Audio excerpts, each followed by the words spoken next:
सांसद रचना बनर्जी ने चुनाव प्रचार के दौरान वादा किया था कि संसद में उनका पहला काम बलागढ़ की गंगा कटाव समस्या को उठाना होगा।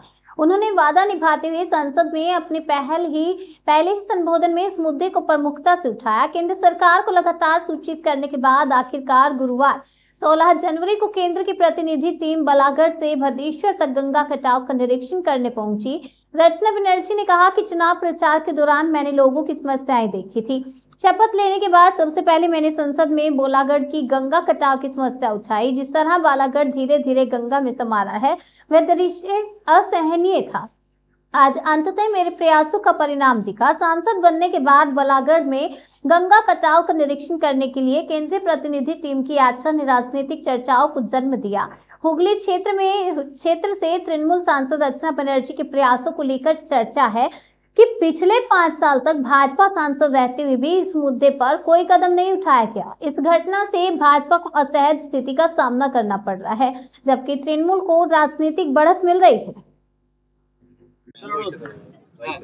হ্যাঁ দিদি একটু বলুন তো আজকে তো এই ভাঙন দেখতে এলেন আপনারা সেন্ট্রালে কি হয়েছে? হ্যাঁ দেখুন, আমি প্রথম থেকেই বলেছিলাম, আমি যখন প্রচারে এসেছিলাম তখন আমার চোখে এসেছিল আমার বিশাল বড় সবথেকে সমস্যার বিষয় যেটা হুগলি তথা পশ্চিম বাংলার বিভিন্ন বৃহত্তর জায়গায় যে ভাঙন একটা বিশাল বড় সমস্যা। এবং আমি যাদের সাথে কথা বলেছিলাম তাদের চোখে জল দেখেছিলাম, তাদের আওয়াজ শুনেছিলাম, তারা অনেক আমাকে বলেছিলেন দিদি আমাদের জন্য কিছু একটা করো, হাত জোর করে আমাকে বলেছিলেন।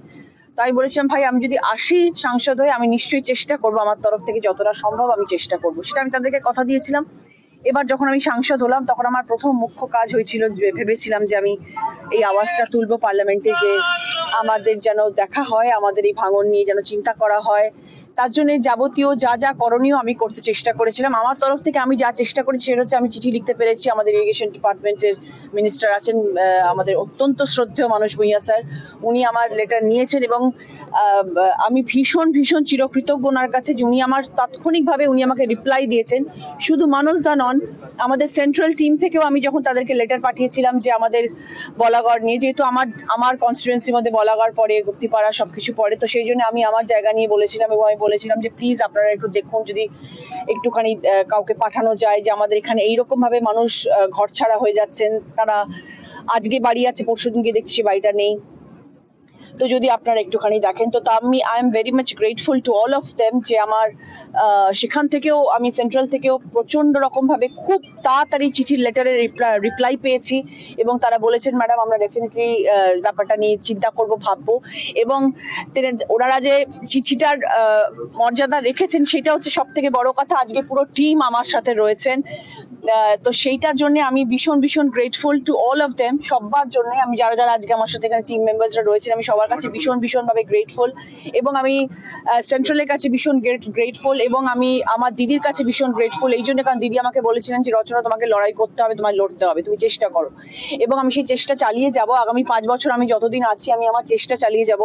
তারপরে ওনারা আজকে এসছেন, দেখা যাক ওনারা কি আমাদেরকে ভালো খবর দিতে পারেন। আগামী দিনে আমরা অপেক্ষায় থাকবো সেই ভালো খবরের এবং মানুষ যাতে ভালো থাকেন সেই চেষ্টা আমি डेफिनेटली করব। আমার किस पर्पस से आना पड़ा?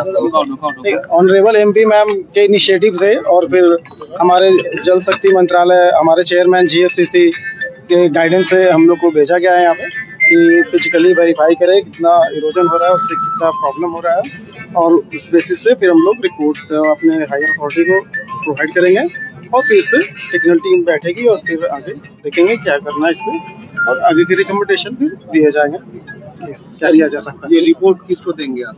पहले हम तो अपने हायर अथॉरिटी को देंगे अपने ऑफिस में जीएफसीसी में, वो देखेंगे फिर वो आगे सजेशन देंगे किस तरह का ये इरोशन इधर हो रहा है। अभी तो हम लोग आए हैं, अभी फिजिकल वेरीफाई करेंगे, अभी देखेंगे, अभी तो देखा नहीं, तो फर्स्ट टाइम आया है। एक बैठक हुई है पंचायत प्रधान के संग, तो बताया हमने कैसे इरोजन की समस्या। उन्होंने तो बताया है इरोजन का, लेकिन हम वही तो देखने जा रहे हैं कि मतलब क्या है इसमें एक्चुअली, कहाँ पे कितना प्रॉब्लम है।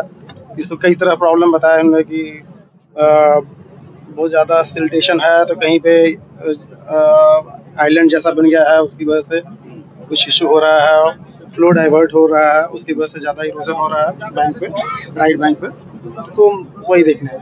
लेकिन डीवीसी जो अतिरिक्त पानी कभी छोड़ती है वो भी तो कारण बन सकता है, जो जब पानी रुक जाती है वो भी तो नजदीकी ग्राम में प्रवेश कर जाती है, वो इसलिए तो हमें कोई जानकारी नहीं है, तो उसकी हमें कोई जानकारी नहीं है।